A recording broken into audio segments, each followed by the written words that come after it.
यदि हजुरहरू south कोरियामा EC-N4 भिजामा कार्यरत हुनुहुन्छ र तपाईको भिजा चाहिँ अब यान्जाङ गर्ने बेला हुन लागेको छ, तपाईको भिजा सकिन लागिरहेको छ भनेदेखि र तपाईहरुलाई चाहिँ हैन कति समय पहिलेबाट चाहिँ हाम्रो EC-N4 भिजा चाहिँ यान्जाङ गर्न मिल्छ भनेर थाहा छैन भनेदेखि चाहिँ यो भिडियो हजुरहरुको लागि है त।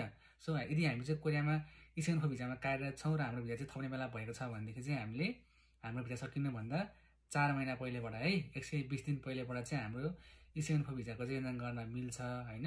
जस्तो तपाईको चाहिँ अब अक्टोबरको चाहिँ हैन 25 मा तपाईको चाहिँ हैन तपाईको भिजा सकिदैछ भनेदेखि चाहिँ तपाईले आज जस्तै हाम्रो जुनको 25 भयो हैन। सो आजबाट तपाईहरुले चाहिँ EC-N4 भिजा चाहिँ हैन यान्जाङ गर्न सक्नुहुनेछ, एप्लाई गर्न सक्नुहुनेछ।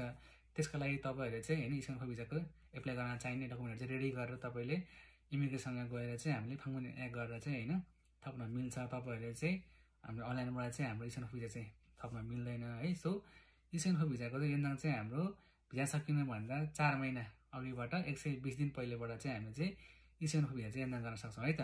हस् त, थ्यांक यू।